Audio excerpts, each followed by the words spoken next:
Good morning, good morning. Happy Tuesday.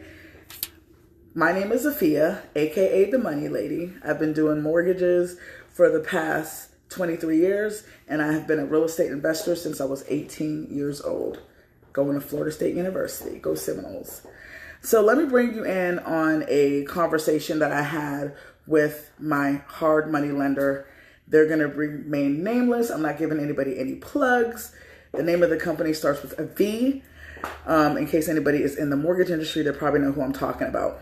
So when it comes to this particular hard money lender, as a lender and as a mortgage consultant, you need to make sure that the person that you're working with is well-versed in the industry, knows all of the ins and outs, knows all of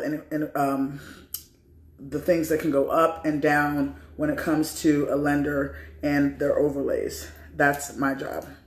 So in this particular situation, we're talking about a client that is buying a triplex in Baltimore City. This particular triplex is zoned and recorded as a single family. First issue. It's not zoned according to what it actually is. So that needs to be fixed. And as a project manager, when I put that hat on, I would work with the contractors and the owner, which is the investor, to get the city to recognize the property as a triplex, which is a multi-family house instead of being a single family house. Why is that important? A single family house is a non-income producing house. It can be a single family house that somebody lives in, or it can be a single family house that somebody rents. Why is it important that in the county records it should say triplex? Because if it's a triplex, that is a multi-family house. More than one is a multi-family house. Single family, duplex, multi-family, triplex, multi-family, quadruplex, four-family house.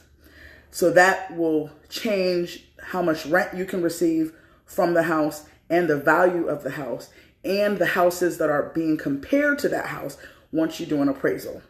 That has everything to do with the value, the total value of the property. Going into the actual loan, this particular client is looking for a rehab loan. They're buying the house for $150,000 from the seller. It's going to take $120,000 per the contractor's budget to rehab the house, to get the house in running condition where people can move in and start renting the house. After the house is rehabbed, the ARV, after repair value of the house is done, the house is going to be worth $450,000. Okay, so you can do the math. They're buying it for $150,000. We're rehabbing it for $120,000. 150 plus 120 minus 450,000 of the value. That's the equity they have in the property. We're talking about this particular lender because all that glitters is not gold. I always tell people cheap is expensive. Even though this particular lender was offering initially a very good introductory interest rate for a flip, a rehab, a good interest rate is anywhere from 10% to 10.5%. In the regular world where people are not refinancing and they're not rehabbing, you can compare that to a 6% interest rate versus a 9% interest rate. Okay, I digress. This lender was offering a 10.5 interest rate to my client. But at the end of the day, they took us around and around and around in a circle when it came to approving the budget. The budget of the rehab is the actual contracted budget when the contractor came to the house, reviewed everything in the house, put all the numbers together to let the buyer, which is the investor, know this is how much you're going to need to fix this property to be 100%, right? So the lender reviews the budget to make sure that the sink you're putting in there is good, the HVAC is good, the electrical rough-ins, the plumbing rough-ins, all of those things, the costs, they will determine, okay, this is what it should cost. This is an average of what it should cost to get these things done. They're reviewing that. Once they review that and they approve the budget, that's when they send the appraiser out to appraise the house, right? We got the contractor giving us the budget to fix the house. We have the lender reviewing the budget to make sure that the contractor is giving them the right numbers to fix the house. It's not too low or too high. And then we have the appraiser to come out to give us the value of the property.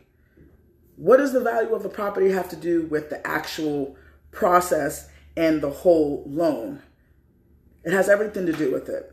How much is the house going to sell for after we put the $120,000 into the house? This particular ARV, after repair value, is $450,000. This is where the hiccup came in. The lender took about 2 weeks to review the budget, approved it with a condition that something get done with the city and something gets recorded. We don't want to do that. When you're doing an investment property and a flip, time is of the essence. Cash is king.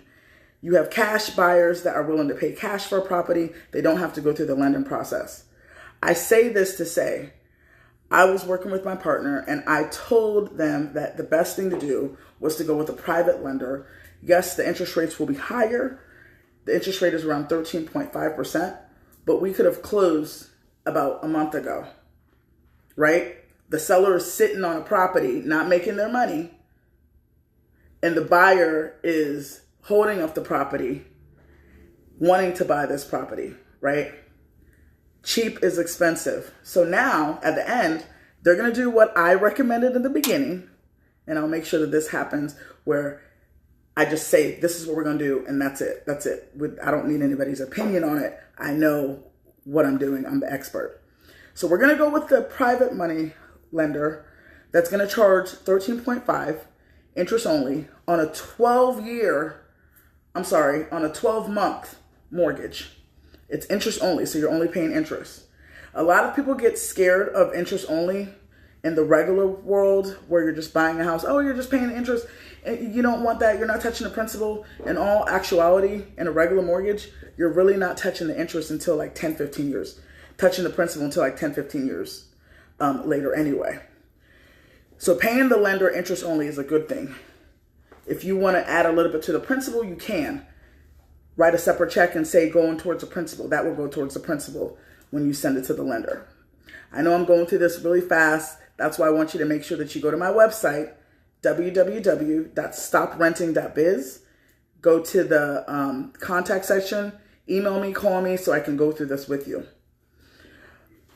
At the end of the day, we are going to end up closing with a private lender around 13.5%. I let the borrower know, don't be afraid of the interest rate. The interest rate has nothing to do with the equity in the property, right? He has over 200 and something thousand worth of equity in the property once the house is totally renovated, right? So what are you going to do after that? You're going to come back to me as a mortgage consultant, and I am going to refinance you into a better interest rate. With the conventional way going to in a commercial loan, interest rates are going to be more in the 8s, maybe 9s, maybe even 7s, depends on how you want to use the equity in your property. If you want to buy down discount points to lower the interest rate. The main takeaway I want you to take from this is when you are buying a property, you're not looking at the rate as an investor. You're looking at the equity in the property. You're looking at how much money am I going to have in equity in the actual property once I own the property and once I rehab it. I never went to the store and bought anything with the interest rate, but I bought things with cash from the equity in my property. Contact me if you want me to be your project manager with WeFlip. I will be the project manager to actually keep the contractor honest, review the budget with the contractor, meet with the engineers, actually meet with the architect. If you have some structural issues that you need with your property, meet with the whole team and make sure that every time you give them money, they're doing the work. then you give them money, then they're doing the work. I do the inspection. With that, that is project management.